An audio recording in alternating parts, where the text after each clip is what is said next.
Hi everyone, we are group 15 and we are going to do the Mexico group video presentation now. My name is Linda. My name is Angel.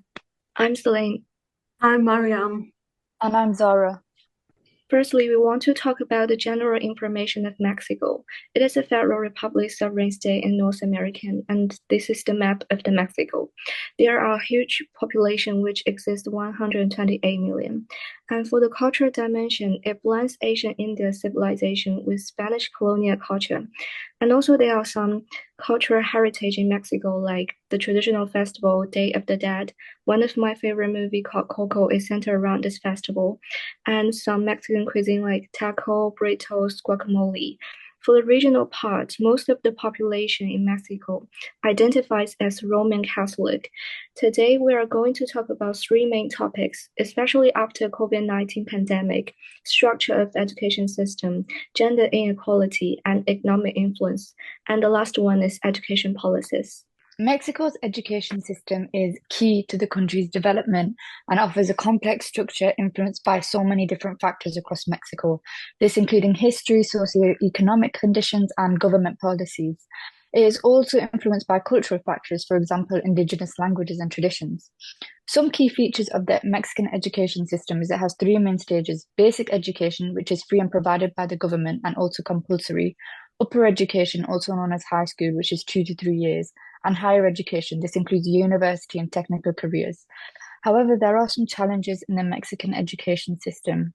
There are significant differences in education access and quality between urban and rural areas in Mexico, as well as among different social and ethnic groups, especially indigenous communities.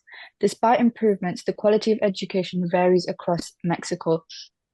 Overall, understanding Mexico's education system offers a valuable opportunity to explore a diverse and dynamic educational setting and what goes into Mexican structure of education, policies, and practices, and how it can influence and affect it. Okay, then let's move on to the gender inequality in education reform measures. For the background, the COVID-19 deteriorate existing gender disparities, especially for girls in marginalized community.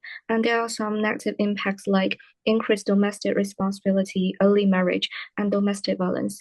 As we can see in the line chart, there's a huge increase from 2015 to 2020 of the femicide, and also gender digital divide still exists. However, there are some EU reform measures has emerged, like the suspended scholarship to support Mexican young mother to pursue their high education, and the gender equality curriculum is firmly incorporated in all school. Also, in 2024, the Mexican president, a respectful woman called Claudia Sheinbaum, provide right to substantive equality in the constitution and introduce a gender perspective into the justice system, and also place an emphasis on the protection of women from violence. Now let's move on to how gender inequality in education helps Mexico's economy and solutions to bridge the gap. To begin with, limited skills means limited opportunities. Girls excluded from STEM fields face fewer jobs, trapping families in poverty. Higher fertility rates among uneducated women further depends this cycle, according to Huawei's article. Furthermore, the labor market would lose talent. Women's labor force participation rate in advanced professionals, which drive economic growth, is very low. When half the population is excluded from high-value industries, Mexico's competitiveness in technology is likely to greatly decline. However, there are some measures to deal with the situation.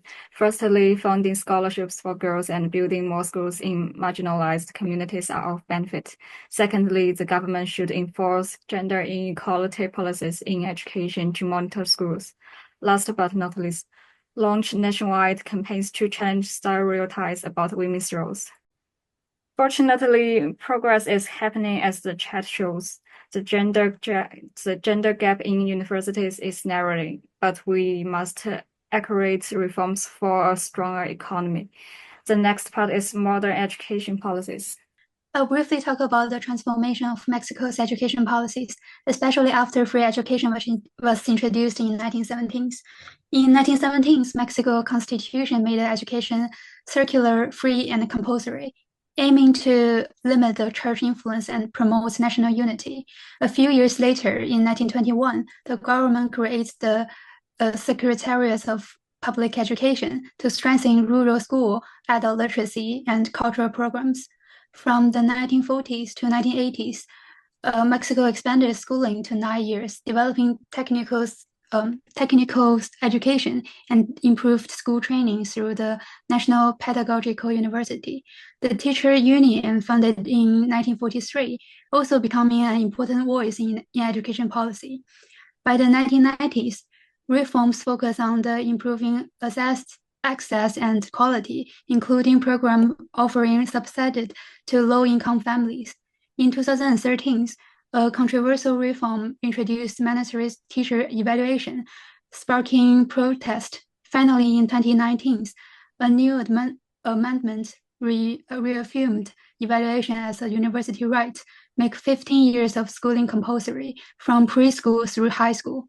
So to conclude our presentation, I think it's definitely clear that there are evidential barriers in the Mexican education system, and a few slides in our PowerPoint actually focus on the post-COVID impact.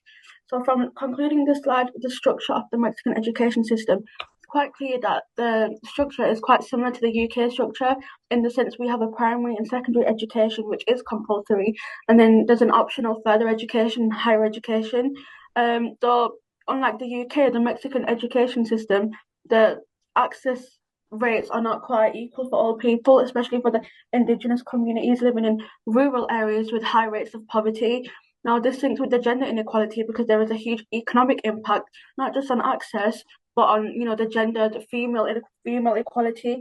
Females are having higher, especially after the COVID, there's higher fertility rates, higher domestic violence at home through parents, and getting married young, having kids at a young age. But with the modern education policy slide, we learned that females can actually obtain an equal education to males, and that meets their needs, and they can pursue a future in Mexico due to education becoming compulsory, period of learning being extended, and for those who can't afford it, having a pay system set up.